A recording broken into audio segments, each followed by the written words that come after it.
Hello friends, welcome to bull and bear. मैं किशोर आप सभी दोस्तों का स्वागत करता हूं। बात करेंगे आज स्टेट बैंक ऑफ इंडिया की। बीते कुछ दिनों से अगर आप देखें तो स्टेट बैंक ऑफ इंडिया में लगातार तेजी बनी हुई है। साथ ही स्टेट बैंक ऑफ इंडिया ने क्वार्टर 3 के नतीजे भी पब्लिश किए हैं। तो दोस्तों इस वीडियो में हम स्टेट बैंक ऑफ इंडिया पर डिटेल में चर्चा करेंगे।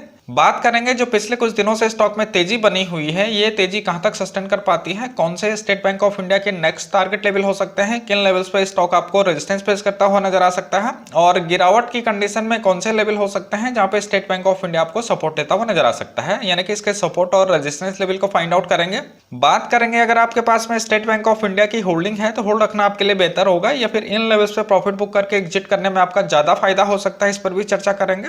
और अगर आप इन लेवल्स पे फ्रेश पोजीशन बनाना चाहते हैं तो कौन से सही लेवल हो सकते हैं एंट्री करने के लिए, जहां पे एंट्री करके आप अच्छे रिटर्न हासिल कर सकते हैं, और एक्सपर्ट इस बारे में क्या राय रखता है, एक्सपर्ट की राय को भी जानेंगे। साथ ही बात करेंगे इसके दिसंबर क्वार्टर के रिजल्ट की, और दिसंबर क्वार्टर में इसके शेयर होल्डिंग पैटर्न में कुछ बदलाव हुए हैं, इनकी भी चर्चा करेंगे। बात करेंगे इसके रिटर्न हिस्ट्री के बारे में और जानेंगे कि बीते समय में स्टेट बैंक ऑफ इंडिया ने इन्वेस्टर्स को किस तरीके से रिटर्न बना के दिए हैं। और अगर आप इंट्राडे प्लेयर हैं और स्टेट बैंक ऑफ इंडिया में अगर आप इंट्राडे प्ले करते हैं तो आने वाले वीक में आपको कौन से इसमें टारगेट प्राइस देखने को मिल सकते हैं, इस पर भी चर्चा करेंगे। तो दोस्तों कम समय में ढेर सारी इन्फॉर्मेशन आप तक पहुंचाने का रहेगा प्रयास, तो वीडियो में बने रहें आप अंत तक। और अभी तक भी अगर आपने चैनल को सब्सक्राइब नहीं किया है तो प्लीज सब्सक्राइब करके सपोर्ट जरूर कीजिए। बेल आइकन को भी प्रेस कीजिए ताकि जब भी नया वीडियो अपलोड हो नोटिफिकेशन आपको जल्दी पहुंचे। वीडियो पसंद आए तो लाइक शेयर करके इनकरेज जरूर कीजिए। और अगर आप फ्री डीमैट अकाउंट ओपन करना चाहते हैं तो लिंक डिस्क्रिप्शन में है, लिंक पे जाकर आप आसानी से अपना अकाउंट ओपन कर सकते हैं और हमारे सपोर्ट ग्रुप का हिस्सा बन सकते हैं। तो दोस्तों वापस आ जाते हैं स्टेट बैंक ऑफ इंडिया के डिस्कशन पे, और सबसे पहले चार्ट पे इसके प्राइस एक्शन को देखते हैं। तो यहाँ पे मैंने डेली चार्ट लगाया है, एक कैंडल यहाँ पे एक दिन को रिप्रेजेंट करती है। तो यहाँ पे आप देख सकते हैं बीते फ्राइडे को यानी कि 5 फरवरी को स्टेट बैंक ऑफ इंडिया में भारी गैप अप ओपनिंग हुई। थर्सडे को यानी कि 4 फरवरी को स्टेट बैंक ऑफ इंडिया 355 पर क्लोज हुआ था। 5 फरवरी को स्टॉक 386 पर ओपन हुआ और 408 का इसने ऑल टाइम हाई बनाया। पिछले ऑल टाइम हाई की बात करें तो 375 इसका ऑल टाइम हाई था पिछला, जो कि नवंबर 2019 में इसने बनाया था। तो अब स्टॉक यहां से ऊपर निकल चुका है, 375 के रेजिस्टेंस लेवल को भी यहां पे ब्रेकआउट कर चुका है। अगर आप सिर्फ 7 ट्रेडिंग डेज पीछे जाएं तो स्टॉक 270 पर ट्रेड कर रहा था। अचानक स्टॉक में बड़ी तेजी देखने को मिली, स्टॉक 270 से 400 तक पहुंच गया। फरवरी 2021 में स्टेट बैंक ऑफ इंडिया ने अपने एक के बाद एक रेजिस्टेंस लेवल को यहां पे ब्रेकआउट कर दिया है। सबसे पहले स्टॉक ने 311 के रेजिस्टेंस लेवल को यहां पे ब्रेकआउट किया। उसके बाद में जो इसका मेजर रेजिस्टेंस लेवल था 350 का, इसको इसने ब्रेकआउट किया, और आखिर में इसने 375 का रेजिस्टेंस लेवल को भी ब्रेकआउट कर दिया है। तो 350 का लेवल यहाँ पे काफी इंपॉर्टेंट लेवल था, ये बहुत बड़ा रेजिस्टेंस का लेवल था। अगर आप देखें तो 2010 में भी स्टॉक इन्हीं लेवल्स में गिरावट देखी गई थी, फिर जनवरी 2015 में भी इन्हीं लेवलों से स्टॉक में गिरावट देखी गई। उसके बाद फिर अक्टूबर 2017 में और जुलाई 2019 में भी इन्हीं लेवल्स पे स्टॉक में गिरावट देखने को मिली। तो कुल मिलाकर अगर आप देखें तो 350 का लेवल यहाँ पे काफी इंपॉर्टेंट लेवल था, जिसे कि अब स्टेट बैंक ऑफ इंडिया ने ब्रेकआउट कर दिया है।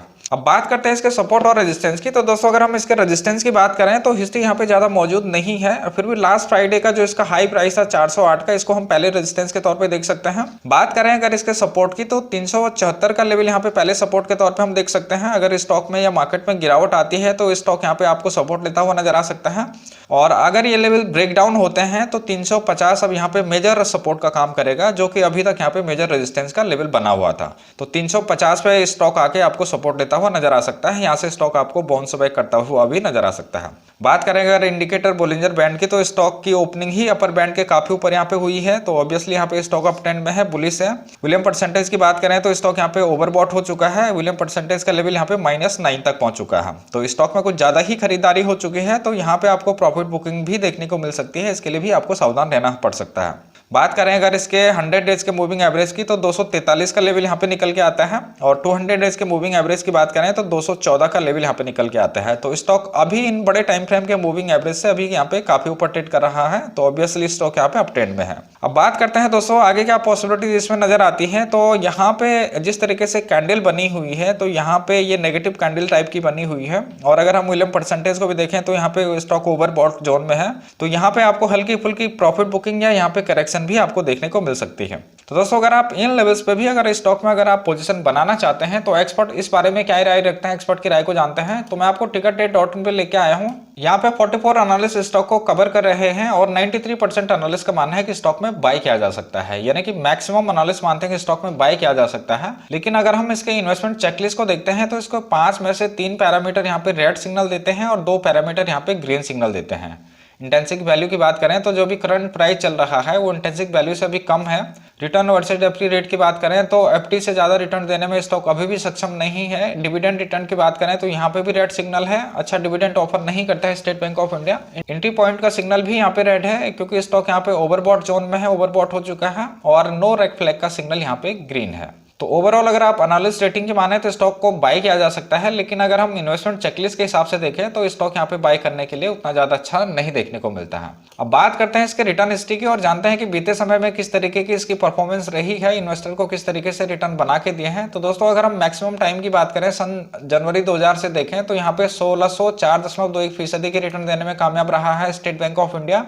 पिछले 5 सालों की बात करें तो यहाँ पे 128.34% के रिटर्न है। पिछले अगर हम 1 साल की बात करते हैं तो यहाँ पे 22.09% के रिटर्न है। पिछले अगर हम 1 महीने की बात करते हैं तो यहाँ पे लगभग 40% के रिटर्न है। अगर हम पिछले हफ्ते की बात करते हैं तो यहाँ पे 38.02% के रिटर्न है। अब आगे बढ़ते हैं बात करते हैं इसके दिसंबर क्वार्टर के रिजल्ट की। तो दोस्तों यहाँ पे रेवेन्यू में भी और नेट प्रॉफिट में भी काफी जंप देखने को मिला है, खासकर नेट प्रॉफिट में यहाँ पे जंप देखने को मिला है। दिसंबर क्वार्टर में टोटल रेवेन्यू यहाँ पे 66,734.50 मिलियन का यहाँ पे जनरेट किया गया था, जिसमें से कि नेट प्रॉफिट हुआ है 5,196.22 मिलियन का। और अगर हम सितंबर क्वार्टर में देखते हैं तो रेवेन्यू लगभग यहाँ पे सेम ही है। रेवेन्यू यहाँ पे 66,814.11 मिलियन का है, जिसमें से कि नेट प्रॉफिट हुआ है 4,574.16 मिलियन का। तो सितंबर क्वार्टर से अगर हम दिसंबर क्वार्टर को कंपेयर करें तो नेट प्रॉफिट में यहाँ पे जंप देखने को मिला है। बात करेंगे अगर फाइनेंशियल ईयर 19-20 की तो टोटल रेवेन्यू यहाँ पे 2,57,323.59 मिलियन का यहाँ पे जनरेट किया गया था, जिसमें से कि नेट प्रॉफिट हुआ था 14,488.11 मिलियन का।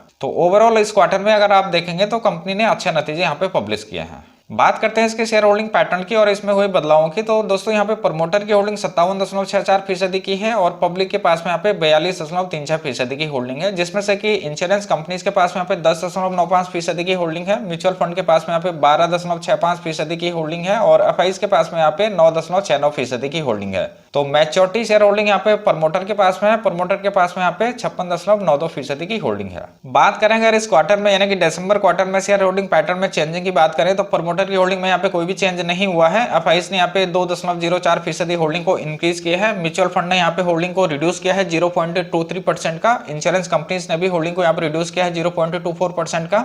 अदर्स डीआईज ने होल्डिंग को यहाँ पे इंक्रीज किया है 0.06% का। नॉन इंस्टीट्यूशनल इन्वेस्टर ने यहाँ पे होल्डिंग को रिड्यूस किया है 1.64% का और अदर्स ने यहाँ पे 0.01% होल्डिंग को इंक्रीज किया है। तो एफआईज ने, अदर्स डीआईज ने और अदर्स ने यहाँ पे होल्डिंग को इंक्रीज किया है। म्यूचुअल फंड ने, इंश्योरेंस कंपनीज ने और नॉन इंस्टीट्यूशनल इन्वेस्टर ने यहाँ पे होल्डिंग को रिड्यूस किया है। तो ओवरऑल अगर आप देखेंगे तो शेयर होल्डिंग पैटर्न में कुछ बड़े बदलाव इसमें देखने को नहीं मिलते हैं। तो दोस्तों आगे बढ़ते हैं और बात करते हैं अगर आप इंट्राडे प्लेयर हैं स्टेट बैंक ऑफ इंडिया में, अगर आप इंट्राडे प्ले करते हैं तो आने वाले वीक में आपको इसमें कौन से टारगेट प्राइस देखने को मिल सकता है। इससे पहले इसका लास्ट ट्रेडिंग डे यानी कि फ्राइडे का इसका प्राइस एक्शन देखते हैं। तो जो इसकी प्रीवियस क्लोजिंग थी वो 355.10 की थी। ओपन हुआ था ये 386 रुपए पे, हाई बनाया इसने 408.35 का, लो बनाया इसने 385.20 का और आखिर में 10.96% तेजी के साथ में 393.05 के ऊपर में ये बंद हुआ है।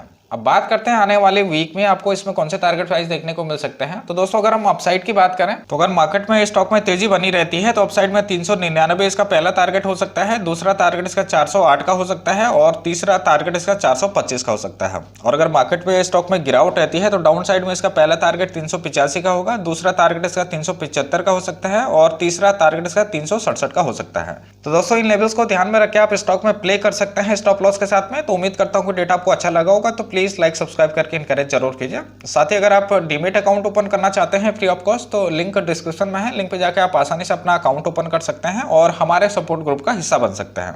तो दोस्तों इस वीडियो में इतना ही, फिर मिलता हूं, तब तक के लिए नमस्कार, जय हिंद।